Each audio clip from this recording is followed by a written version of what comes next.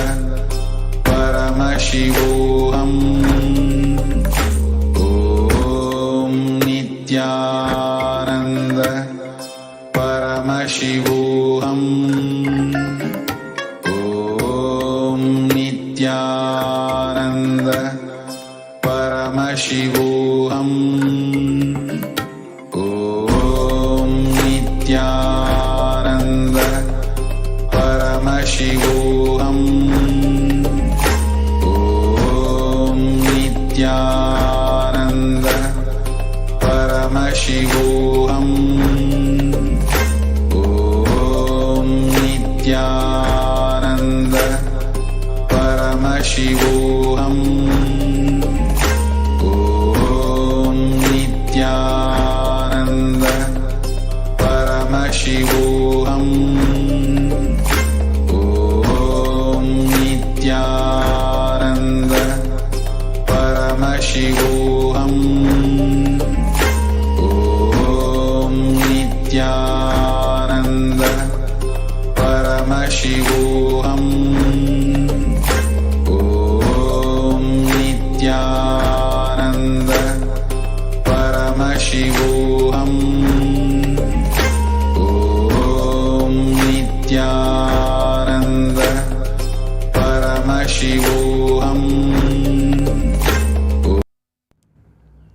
नित्यानन्दं परमसुखदं केवलं ज्ञानमूर्तिं द्वन्द्वातीतं घनसदृशं तत्त्वमस्याधिलक्ष्यम् एकं नित्यं विमलमचलं सर्वदी साक्षिभूतं भावातीतं त्रिगुणरहितं सद्गुरुं तं Namami.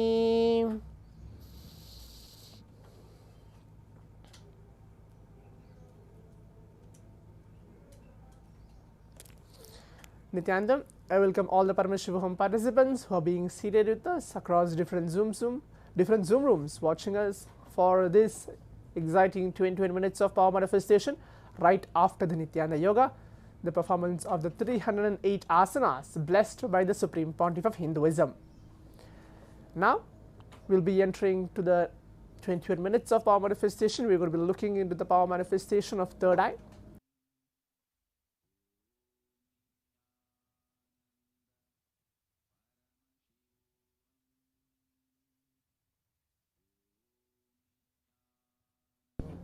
Get ready, be seated.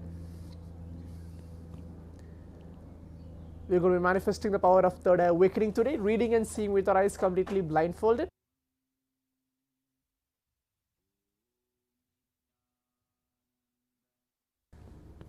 So let us all be seated. We're going to receive Paramashiva onto our inner space. Let's give a few seconds for that.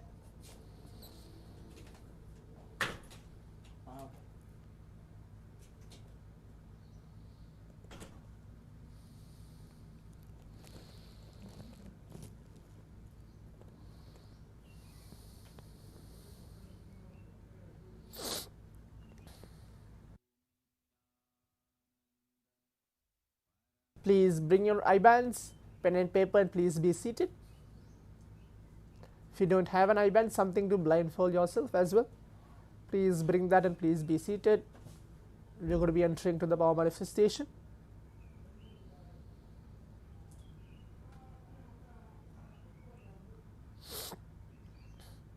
Today again we're going to be manifesting 3 different rounds for this power manifestation. Please keep your eye bands ready.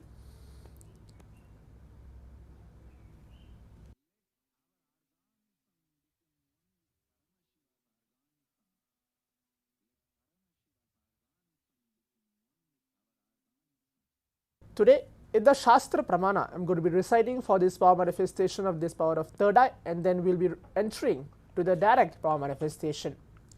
The Shastra Pramana is from the Vijnana Bhairava Tantra, Dharana 34, Sutra 11. I'm going to be reciting this verse and the translation for it.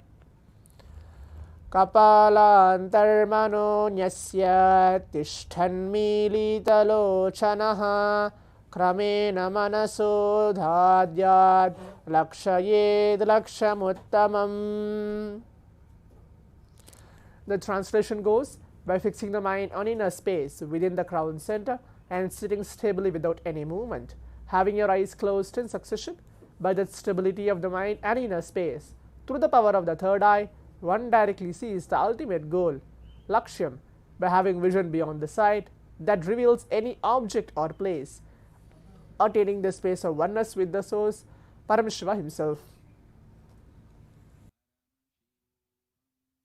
As we gone through the Shastra Pramana, which is a scriptural reference to manifest the power of third eye, today for the round 1 of the power manifestation, we are going to be manifesting seeing plants blindfolded, any object, any picture of plants today. So let us all get ready for that. Requesting all the participants to please turn on your cameras and please be seated. The round 1 of the power manifestation, we are going to manifest seeing plants blindfolded.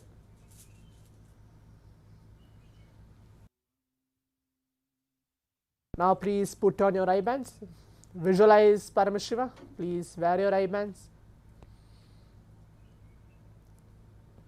Visualize Paramashiva onto your inner space or any form of Swamiji for a few seconds.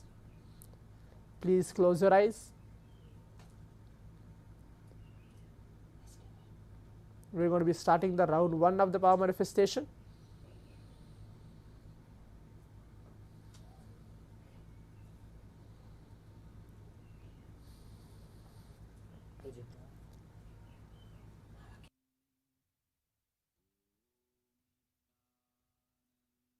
Start chanting the Mahavakya.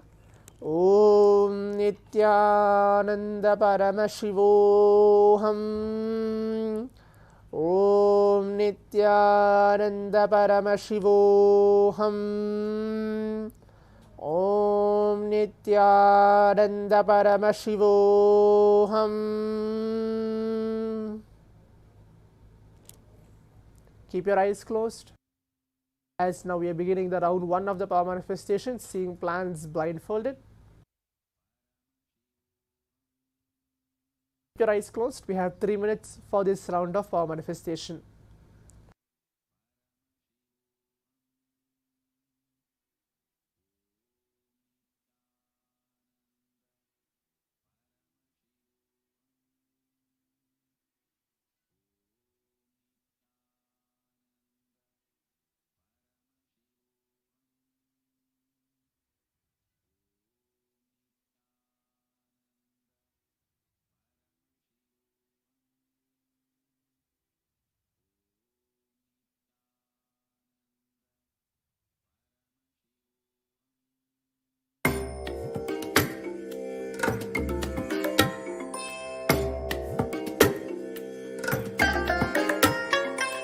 I bless you all. Let you all open all your 3 eyes.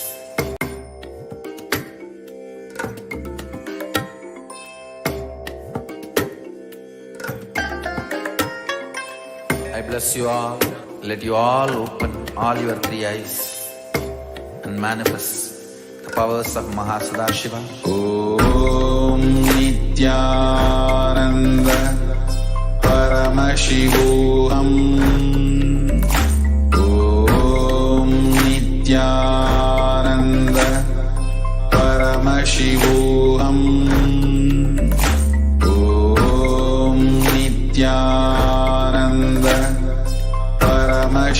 Paramashivoham.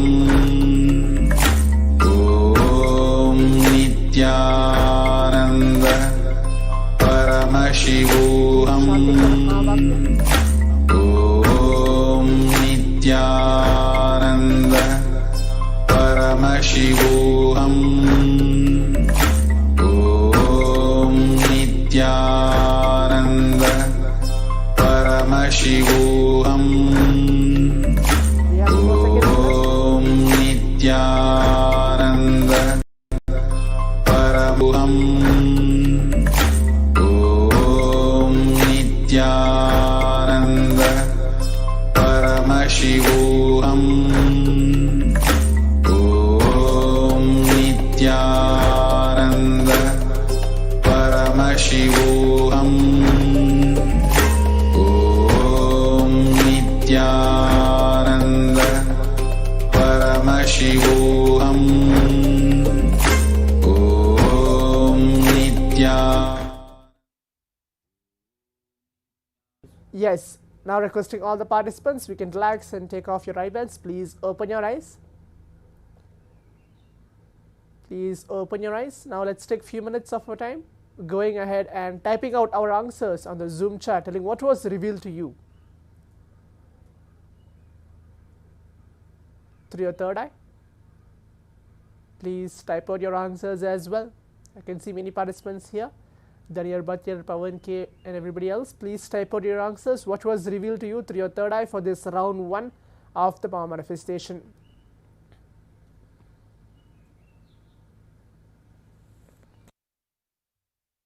To you through your third eye for this round 1, plans blindfolded.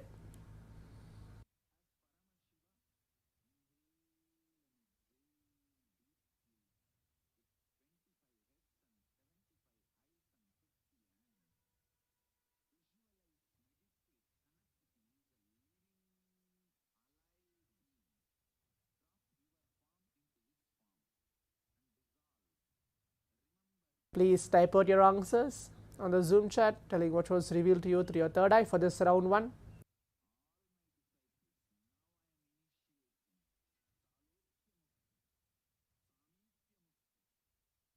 Yes, now as all the participants can see, for this round 1 of the power manifestation, we have chosen the rose plants was chosen for all of us for this round 1 of the power manifestation. So the round 1 as the plant was chosen was the rose plant was chosen for this round 1. Now we'll move on to the round 2 of the power manifestation. Please keep your eyes closed. Visualize Paramashivam in your inner space. Please close your eyes.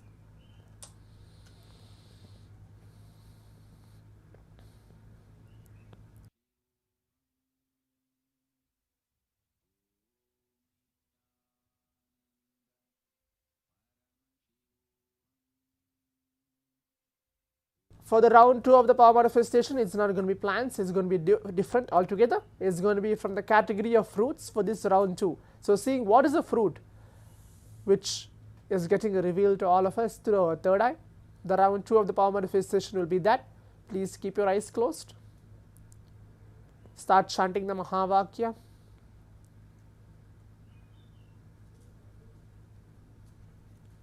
Om Nithyananda Paramashivoham. Om Nithyananda Paramashivoham.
Please keep your eyes closed.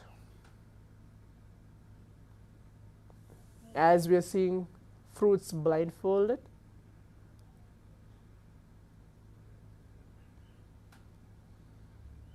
Keep your eyes closed.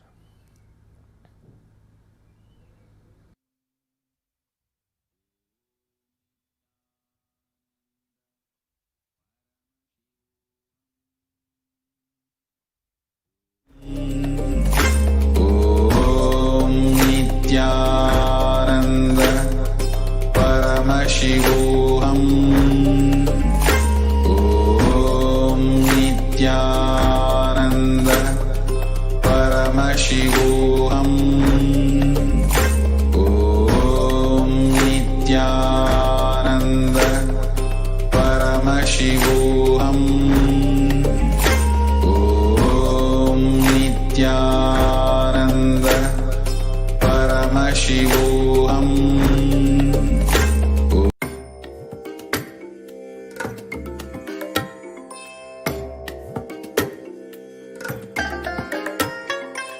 I bless you all. Let you all open all your three eyes and manifest the powers of Mahasadashiva. Om Nithyananda Paramashivoham. Om Nithyananda Paramashivoham. Continue chanting the mantra. Om Nithyananda Paramashivoham.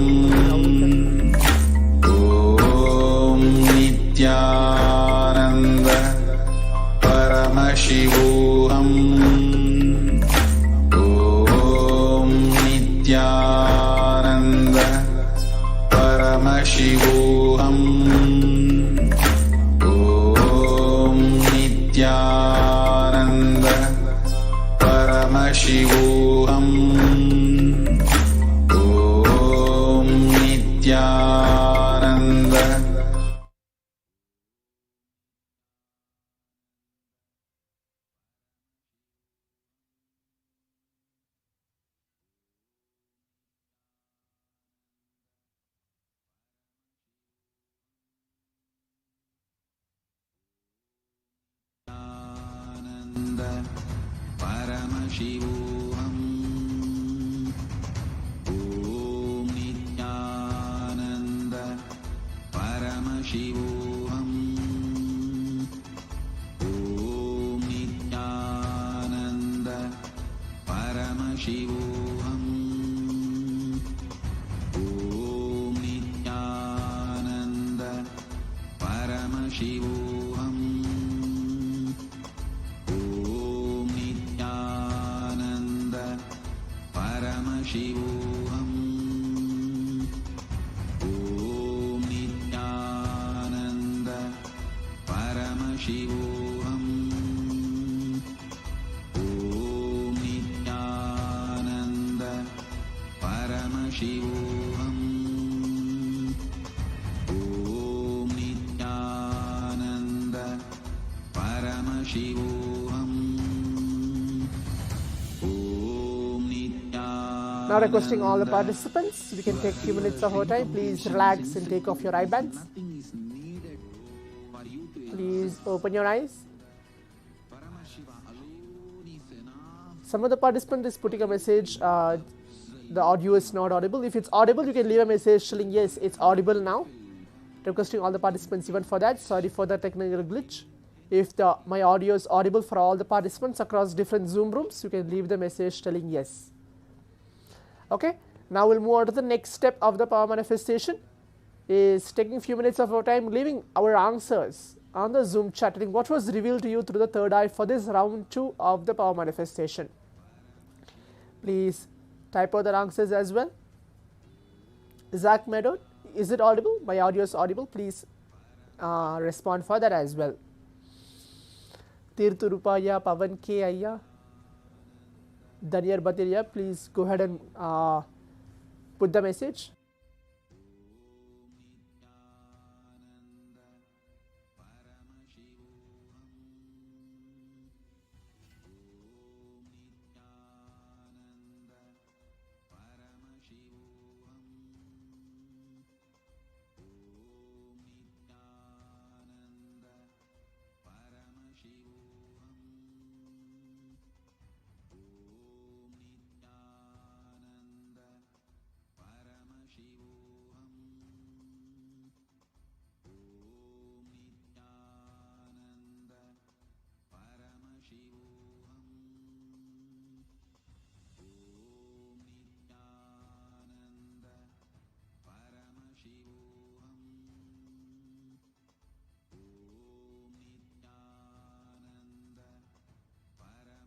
Yes, let's take few minutes of our time.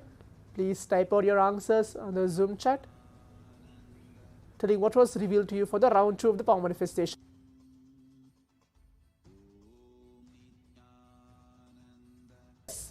Now all the participants can see.